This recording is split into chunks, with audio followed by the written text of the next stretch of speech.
educating law enforcement as well as the general public about the legality of open carry. I personally have been contacted by many law enforcement agencies. I helped make a training video for the San Jose Police Department so they can tell their officers how to interact with open carries. And in fact, it's gotten to the point now where dispatchers know how to properly respond to a call of a person with a gun. Just last week we were out here in Lafayette, and most people, they understand that open carry is legal, so they don't freak out or anything like that. But the few people that did call into law enforcement did a good job, and they told them, these people are doing absolutely nothing wrong. They're not acting in an irrational manner. They're not going to dedicate resources to deal with somebody who's not breaking the law.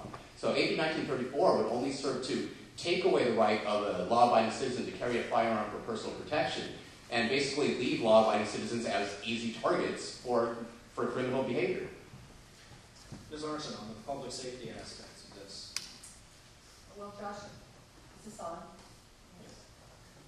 Last December, the California Brady campaign responded swiftly to media reports of open carry meetups and events in restaurants in the Bay Area by contacting the restaurant managers in their corporate headquarters.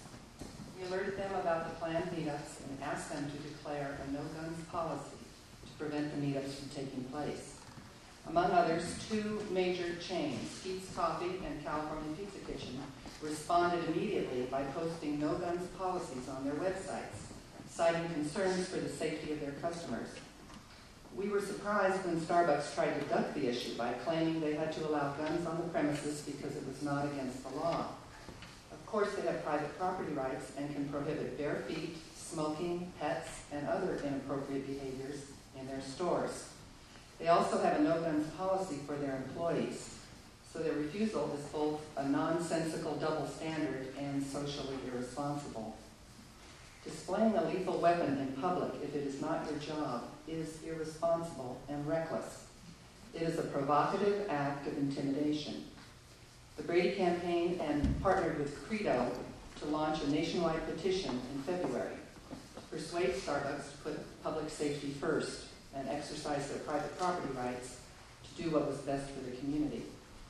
After delivering 33,000 petitions to Starbucks headquarters in Seattle, the Brady campaign announced a national poll conducted by Lake Research Partners just last month. The poll shows that the majority of Americans, 56%, want Starbucks to adopt a no-guns policy. Overall, the poll shows more Americans feel unsafe knowing people can carry guns openly in public and feel safer. And recent incidents are bearing out these facts, as the public is now taking a second look at perpetrators to see if they are involved in the open carry movement. Just last month, an open carry advocate shot two men in Milwaukee, turned himself in and declared it self-defense. In Arkansas, an open carry advocate and his 16-year-old son opened fire with AK-47 assault rifles during a traffic stop and killed two police officers and injured two others before they were killed. The open carrying of firearms intimidates the public, wastes law enforcement resources, and creates opportunities for injury and death due to the accidental or intentional use of firearms. Okay, Mr. Chang, why now? It seems like we didn't hear a lot about open carry until relatively recently, even though this law has been on the books for quite some time. What has precipitated this, these gatherings, these demonstrations? For the longest time, I believe that citizens of here in California have been holding back on expressing or exercising their gun rights as guaranteed by the Second Amendment. California is one of the most restrictive states, has some of the most restrictive gun control laws in the entire country. As of this very moment, there are 40 states here in the U.S. that allow for shall issue concealed carry, meaning that if you are a common law-abiding citizen and you've got no felonious criminal record, they are mandated to give you a concealed carry permit in 40 states in our United States. In 43 of our states, we have open carry, meaning that any common law-abiding citizen who wishes to can go ahead and openly carry a firearm. It's only in Wisconsin and here in California that we have to do so unloaded. So this is actually a very, very common practice that is being exercised over the rest of the country, and we're just participating with that here in California as well. Now, as far as like the responsible citizens of California goes, We stand behind the fact that armed, common, law-abiding citizens are responsible, we're well-trained, and actively reduce the violent crime rate in society. We also seek to dispel the common myths and misconceptions that the non-gun owning public may hold in regards to their concerns on the subject of a lawfully armed citizen. Okay, our primary goal is to educate the general public regarding the facts about the right to carry and gun control in general. So our primary objective is to secure legislation necessary in the state of California to protect open carry and secure shall-issue concealed carry for all future generations of Californians to come. You have a quick something to add, Mr. Yeah, I just want to jump in real quick on why open carry all of a sudden is becoming something in the Bay Area.